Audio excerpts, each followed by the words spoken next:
Hey everybody, Spaz here, and thank you for tuning in to another episode of But Is It Power Pop? Gonna get started right away with one of the greatest power pop albums of 2016. Yep, the Monkees, Good Times. This is definitely the best Monkees album since Pisces, Aquarius, Capricorn, and Jones. And although the Monkees are not really considered power pop, this definitely is. You Bring the Summer and other great tracks on here are going to total tickle your fancy if you have not heard Good Times by the Monkees.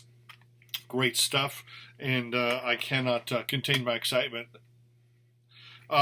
Next up is a band that many of you may remember from the 80s. This is a rare CD called Reconstruction by 4 out of 5 Doctors. It is actually a 2 CDR set, remastered versions of both of their albums, which is self-titled and Second Opinion, and it is fantastic. Sounds great. Each album has a bonus track, and it is stupendous, wonderful, and loving, and kind, and fabulous. A lot of you remember the band, and you may have seen their records in the bins. Neither album resemble this, but if you do a search online or you go searching in the stores, 4 out of 5 Doctors.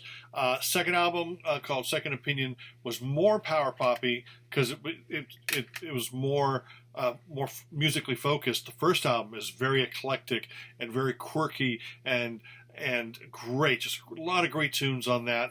And it runs the gamut from really nice power pop to almost jazzy to new wave to, sort of mellow McCartney-esque. But definitely 4 out of 5 Doctors is a band to check out if you never heard them. They had 2 albums out. First one was produced by Alan Winstonley. Second one produced by Jeff Glicksman. Both are worth your while. If you can track one of these down, I don't think the band makes them anymore, but they are digitally remastered. Great thing for us train spotters and nerds is a couple tracks off of the second album have the count-ins. The 1, 2, 3, 4 count-in where they weren't on the original albums. So, again, I can't contain my excitement. Next up, a band from Sweden called the Merrymakers. This was co-produced by Andy Sturmer from Jellyfish. This is the actual, the 2 CD version that has bonus tracks over the Swedish version.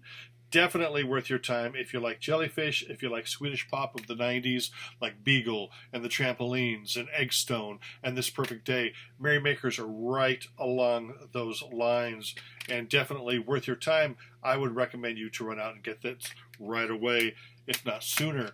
Another one that people are going to go, damn it, Spaz, that's not power pop. I beg to differ. This is pretty close to power pop. It is Ramones' Road to Ruin. In fact, it is their most melodic, pop-oriented record.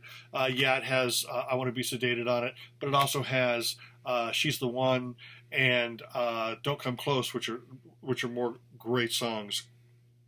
I think that this is probably my favorite. In fact, I know it's my favorite Ramones album, and I say that it's the closest that any punk band has come to power pop. Apart from maybe the Boys. But definitely, and the Boys, of course, are influenced by the Ramones, and the Undertones as well. So, okay, Boys, Undertones, Ramones. Closest any punk band came to power pop. But this one here, you should run out and get yesterday. Next up is another great American power pop band. This is power pop. Splitsville. This is Let's Go, the best of Splitsville. This has tracks from all of their albums shown right there. I'd say Splitsville USA, which is the first record, is probably the weakest of the bunch. But these 4, oh my God, especially Pet Soul is just a flawless gem of an album. These guys are fantastic. If you can't find the original albums, then this Best of Splitsville will definitely work for you. It works for me. I actually have to own all the albums, so I own all those albums.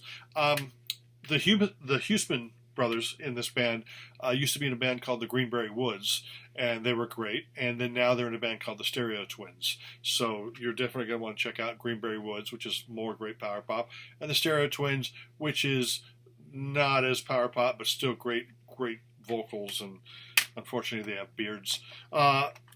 Up next is one I just want to mention real fast. This is a band from the 90s. It's a band called The Rock Club. The album is called Wet Money. It's definitely pop, guitar pop. It may not be power pop, but it comes pretty close. But like Nick here, his songs, Nick right there, he tends to be sort of along the early Joey Mullen, where it's really the meat and potatoes, rock and roll, great songs, but more meat and potatoes. Whereas Ronnie here, he tends to write the more pop songs. There's a song called "Don't Wait for Yesterday," which is fantastic. And thing about it is, Ronnie happens to be the father of the Lemon Twigs. So he wasn't the father of the Lemon Twigs when this came out. He was still about 4 or 5 years away from being the father of the Lemon Twigs, I think. But definitely the Rock Club, Wet Money. Another great band that I absolutely love to death is a Scottish band called the Bluebells. Highly recommended band. They are not exactly power pop, but power pop fans are going to love them. They're more, they're not acoustic, but they're more acoustic based. If any comparison could be made, imagine Aztec Camera, the first album, Highline Hard Rain, meets Rubber Soul by the Beatles. Very acoustic, but still rockin', and it has songs like I'm Falling, which is one of my favorite songs ever, but it's also got Kath, All I Ever Said, Sugar Bridge, Forevermore, a lot of great stuff on here. Definitely worth your time. Very Beatles influence. In fact, Costello, which has nothing to do with the Beatles, Elvis Costello produced a track on this. Definitely a band to check out. Once again, the Bluebells singles collection. There's the back of it, so you can see some of the songs. It has all the A's and B's apart from that they recorded for the London Records label, apart from their last single, which was on the Japanese version of the Sisters album, which is way out of print. And then finally, the Push Kings. This right here is a Japanese compilation, a best of called Number Ones. And they are, I believe they originally started in Boston, then they moved to the West Coast, and unfortunately, they didn't catch on like they should have. They had three albums out. The first two I swear by. The first one is called Push Kings, the second one is called Far Places. Very much indie pop meets Squeeze, if you can imagine that. One of the vocalists, Carrick, actually has a very Glenn Tilbrook-esque voice. And there's a lot of great songs on this, a lot of great songs on their albums. Like I said, Self-Titled and Far Places are the best of the bunch, or best of the three. A track I want to mention is called Love in My Heart. It's just fantastic because it starts off this very indie pop, great melody, sort of a lilting little maybe quasi-reggae hook, but then it kicks into this rock and roll chorus that sounds like it's straight from Badfinger's Wish You Were Here album. So search out anything by Push Kings, because they're definitely worth your while. And that is it for me now. Thank you for spending a little bit of time with me. You've been watching But Is It Power Pop? I'm Spaz, and smell you later.